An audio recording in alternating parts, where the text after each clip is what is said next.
পৃথিবীতে একটি নতুন শিশুর আগমন শুধুমাত্র একটি পরিবারের জন্যই নয়, নতুন মা, নতুন বাবা, সবার জীবন বদলে দেওয়ার একটি মুহূর্ত। কিন্তু এই নতুন জীবনের প্রথম 7 দিন তার জন্য অত্যন্ত গুরুত্বপূর্ণ। এই 7 দিনের যত্নই বদলে দিতে পারে তার জীবন। এই প্রথম 7 দিন শিশুর কি কি যত্ন নিতে হবে তার উপরে নির্ভর করবে শিশুটির ভবিষ্যৎ।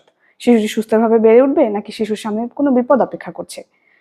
শিশুর প্রথম 7 দিনের যত্ন নিয়ে আমি কিছু আলোচনা করার জন্য ডক্টর আফসানা আফরোজ আজকে আপনাদের সামনে হাজির হয়েছি এই ভিডিওটি নিয়ে। অনেকের মনে প্রশ্ন থাকে, শিশুকে জন্মের পর প্রথম কখন গোসল করাবো। শিশু জন্মের 24 ঘন্টার মধ্যে প্রথম গোসল না করানোই ভালো। শিশু যদি বাসায় জন্মগ্রহণ করে এবং সুস্থ থাকে এবং অত্যন্ত গরম থাকে, তাহলে শিশুর জন্মের দ্বিতীয় দিন শিশুকে হালকা কুসুম গরম পানি ভাপ দিয়ে শরীর মুছে দেওয়া যেতে পারে।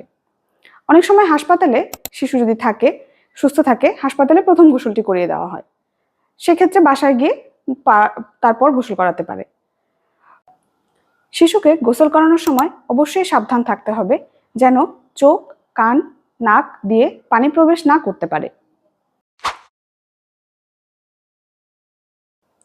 এবার আসা যাক শিশুর নাভির যত্ন নিয়ে। নাভি না শুকানো পর্যন্ত এটি সবচেয়ে গুরুত্বপূর্ণ বিষয়। নাভিতে বারবার হাত হাত দেবেন না। নাভিকে সবসময় পরিষ্কার পরিচ্ছন্ন রাখবেন।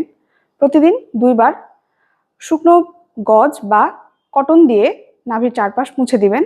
কাপড় দিয়ে নাভি ঢেকে রাখবেন না যতদিন পর্যন্ত নাভি না শুকায়। শিশুর নাভিতে তেল বা পাউডার লাগাবেন না। নাভি দিয়ে যদি পুঁজ বা গন্ধ আসে তাহলে অবশ্যই ডাক্তারের কাছে যাবেন। জন্মের পর একটি শিশুর প্রথম এবং প্রধান খাদ্য হচ্ছে মায়ের বুকের দুধ। মায়ের বুকের দুধ শিশু শুধু প্রধান খাদ্যই নয়, এটি একটি প্রাকৃতিক ভ্যাকসিন, রোগ প্রতিরোধকারী শক্তি এবং মায়ের সাথে শিশুর মানসিক বন্ধনের ভিত্তি। প্রথম 7 দিনে কিভাবে, কখন এবং কতবার শিশুকে মায়ের বুকের দুধ খাওয়াবো। জন্মের 1 ঘন্টার মধ্যে প্রথমবার দুধ খাওয়ানো অত্যন্ত জরুরি। প্রথম যে ঘন ও হলুদাভ দুধটা আসে তাকে শাল দুধ বা কলস্ট্রাম বলা হয়। এই দুধে প্রচুর প্রোটিন, অ্যান্টিবডি ও রোগ প্রতিরোধী উপাদান থাকে। শিশুর প্রথম রোগ প্রতিরোধ ক্ষমতা গড়ে তোলে। দিনে প্রতিদিন 10 থেকে 12 বার দুধ খাওয়ানো স্বাভাবিক। শিশুর মুখের চাহিদা ও সময় অনুসারে খাওয়াতে হবে, নির্দিষ্ট টাইমিং নয়। অনেক সময় 2 ঘন্টা পর পর, আবার কখনো 20 মিনিট পরে ক্ষুধা লাগতে পারে, এটাই স্বাভাবিক। শিশু ঠিকমতো মায়ের বুকের দুধ পাচ্ছে কিনা তা বোঝার উপায়। দিনে কমপক্ষে 6 বারের বেশি প্রস্রাব করবে। দুধ খাওয়ার পর বাচ্চা ঘুমিয়ে যাবে অথবা শান্ত হয়ে যাবে। যদি এমনটা না হয় তাহলে বুঝতে হবে বাচ্চা পর্যাপ্ত দুধ পাচ্ছে না।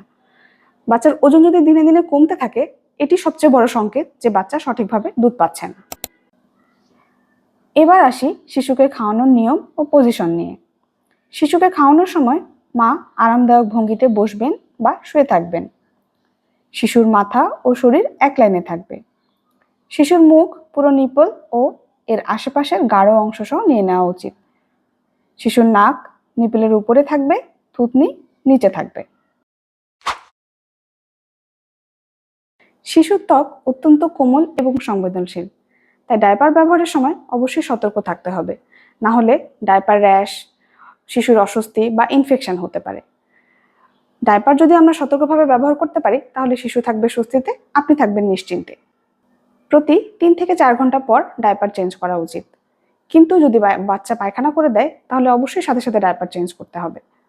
নতুন শিশুরা দিনে 10 থেকে 12 বার প্রস্রাব করে এবং 3 থেকে 5 বার পায়খানা করে, কাজেই ডায়পার ব্যবহারের সময় অবশ্যই সতর্ক থাকতে হবে। ডায়পার ব্যবহারে আমরা যেসব ভুল করে থাকি, অনেক সময় মা বাবা রাতে ঘুম ভাঙবে ভেবে বাচ্চার ডায়পার পরিবর্তন করেন না। এতে শিশুর ত্বকে র্যাশ ও লালচে দাগ পড়তে পারে। ডায়পার খুব টাইট করে বাঁধলে রক্ত চলাচল ব্যাহত হয়। দীর্ঘক্ষণ ভেজা ডায়পার পুড়িয়ে রাখলে ইনফেকশন হতে পারে। অনেকেই আছেন কাপড়ের ডায়পার ব্যবহার করেন। সেসব ব্যবহারের ক্ষেত্রে অবশ্যই ধোয়ার আগে বেবি সেফ সাবান ব্যবহার করুন। সূর্যের আলোতে ভালোভাবে শুকিয়ে নিন। শিশুকে ডায়পার র্যাশ মুক্ত রাখতে দিনে কমপক্ষে 2 বার 15 থেকে 20 মিনিট ডায়পার ছাড়া রাখবো এবং মাঝে মাঝে পাতলা সুতি কাপড় ব্যবহার করব। এবার আসা যাক শিশুর ঘুমের বিষয় নিয়ে। শিশুরা সাধারণত দিনে 16 থেকে 20 ঘন্টাই ঘুমিয়ে থাকে। 2-3 ঘন্টা পর জেগে ওঠে, আবার খেয়ে আবার ঘুমিয়ে পড়ে।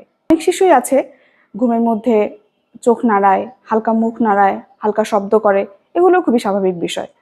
কিছু শিশু আছে সারাদিন ঘুমিয়ে থাকে, সারা রাত জেগে থাকে। এ বিষয়ে অনেক বাবা মা অনেক আতঙ্কিত থাকেন, অনেক চিন্তিত থাকেন। আসলে এসব নিয়ে চিন্তার কোনো কারণই নেই। শিশুদের সাধারণত দিন রাতের পার্থক্য বুঝতে কিছুটা সময় লেগে যায়। 3 থেকে 4 মাসের মধ্যে শিশুর ঘুমের এই পরিবর্তন সম্পূর্ণভাবে স্বাভাবিক হয়ে যায়।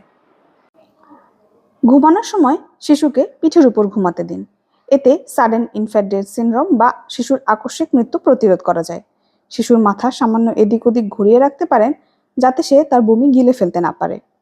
বিছানায় কোনো কোল বালিশ, খেলনা, নরম কম্বল বা পুতুল রাখবেন না। বিছানার চাদর যেন শক্ত ও সমান হয়। শিশুর পর্যাপ্ত ঘুমের জন্য আমরা শিশুকে প্রতিদিন একই জায়গায় এবং একই সময়ে ঘুম পাড়ানোর চেষ্টা করব। শিশুর ঘুমের জন্য কম আলোযুক্ত এবং কম শব্দযুক্ত রুম নির্ধারিত করব। শিশুর পর্যাপ্ত বুকের দুধ পেলে সহজেই শিশু ঘুমিয়ে যাবে।